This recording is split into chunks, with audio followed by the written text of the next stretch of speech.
You know, whoever gets the credit is whoever get the credit. We lock shit down on the back end, they get the sacks. They get the quarterback first, we get the PBUs, the interceptions, or just the sacks, right? So, and the sacks is one thing that I'm going to lend to. You know, not only just the DNs and the pressure, but you know, it's a secondary stat as well because you know we got to do what we got to do on the back end in a lot of occasions to make those sacks happen. So, and you know, I like to pride myself in being such a great blitzer.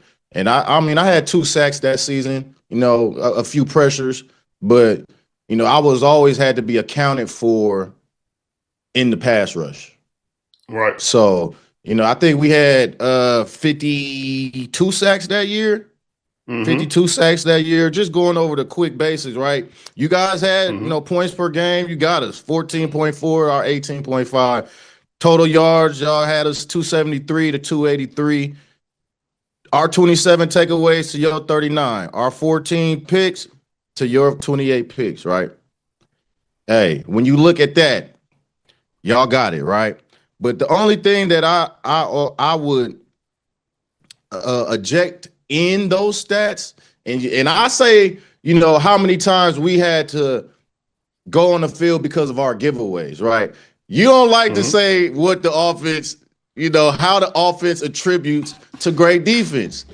But I have to say that matters, Sherm, and I have to say that matters just because it is what it is, right? It's a fact. Like when you hit the field more, when you have to play a certain style of defense to not only push opposing offenses out of scoring range, but you play a style that we have to get what we have to get right now. Like we don't have the time to or the luxury to trap offenses, right? You guys had a lot of turnovers.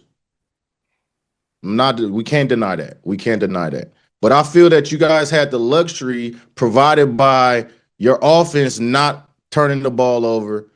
And I'm not trying to down our offense like that because, you know, I always say this in every interview. When we needed something from our offense, whether it was the last drive, whether it was a touchdown or first down, they came through in critical moments. So they did what they had to do in those instances. But like 31, I think it was 31 turnovers to Seattle 2013 Seattle Seahawks was 19, which was the fourth fewest, and ours were the fourth highest. But that's where I'm going to go. I'll accept what you're arguing, but I will raise you. Have you ever heard of the 2000 Baltimore Ravens? I have. You know who played quarterback for them for that season? I do, and I'm glad you brought that up. But finish it. They played 2 guys. Yeah, it was Trent Dilfer, I believe, right? Trent Dilfer for half the year, and Tony Banks for half. Tony Banks for half the season. Yeah, correct.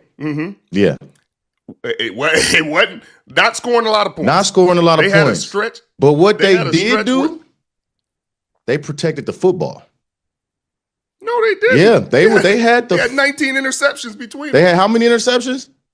19. 19 picks, but they didn't have, I think they only had 4 fumbles. They were like the number 1 in the league in protecting the football, running the ball, right? Maybe running the football, but they had 19 interceptions. So 19, let's put them at 22 turnovers. I mean, that's not 31. This is a whole different league. But what I'm saying is in this situation, we're saying we had 19, y'all had 31. We also added 12 takeaways, so we gave them 12 more possessions. And I would argue, because I want to clear this misnomer up, because I get tired of people saying y'all just sat in zone all day like that. Boy, on third down, we in man just like everybody else. Everybody in the National Football League, 3rd and 5, 3 to maybe 7, 8. Just about everybody playing man. After that, it might go zone. You might go a little, 3rd and 10 plus. You might go loose 2. You might go 3. You might go a lot of stuff. But 3rd and 5, we in man to man. And we played man And we played press. And anytime you didn't have a number 2 to receiver to your side and you got corner, you and man. You got him. If he go up top, that's you. If he run a dig, that's you. If he run a slant, that's you. If he catch that rock, that's on you. But so I want to give that. And we were as in your face, talk shit as anybody in the league. We taking the ball, talking crazy, talking reckless. I mean, in the Super Bowl, we was talking reckless to Peyton and all them boys because we didn't like how they was talking in the media that week. I mean, you talk about the shit I said to Crabtree in the NFC Championship. We was talking. Yeah. We was talking cash. Yeah. And we running and hitting. Y'all was running and hitting too.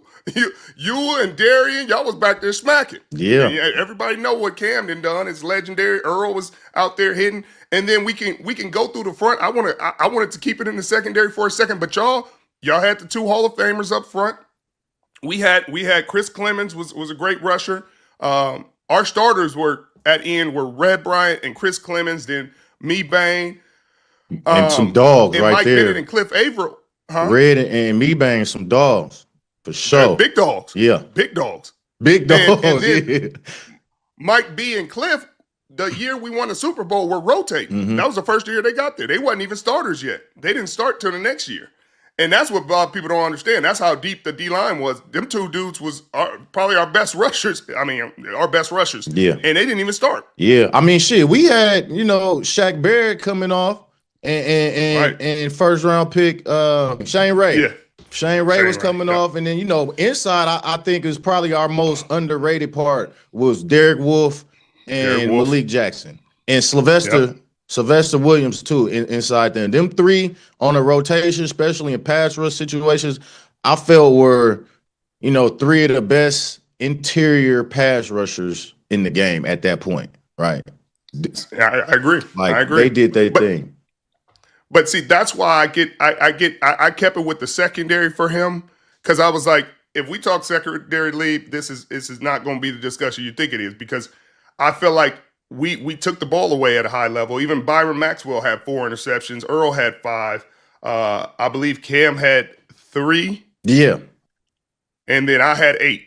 Yeah. I mean, Cam had 3, Max had 4, Earl had 5. But that's to the cover 3, man. You guys always had eyes on the ball. But what I'm saying is I had 4 of them in man.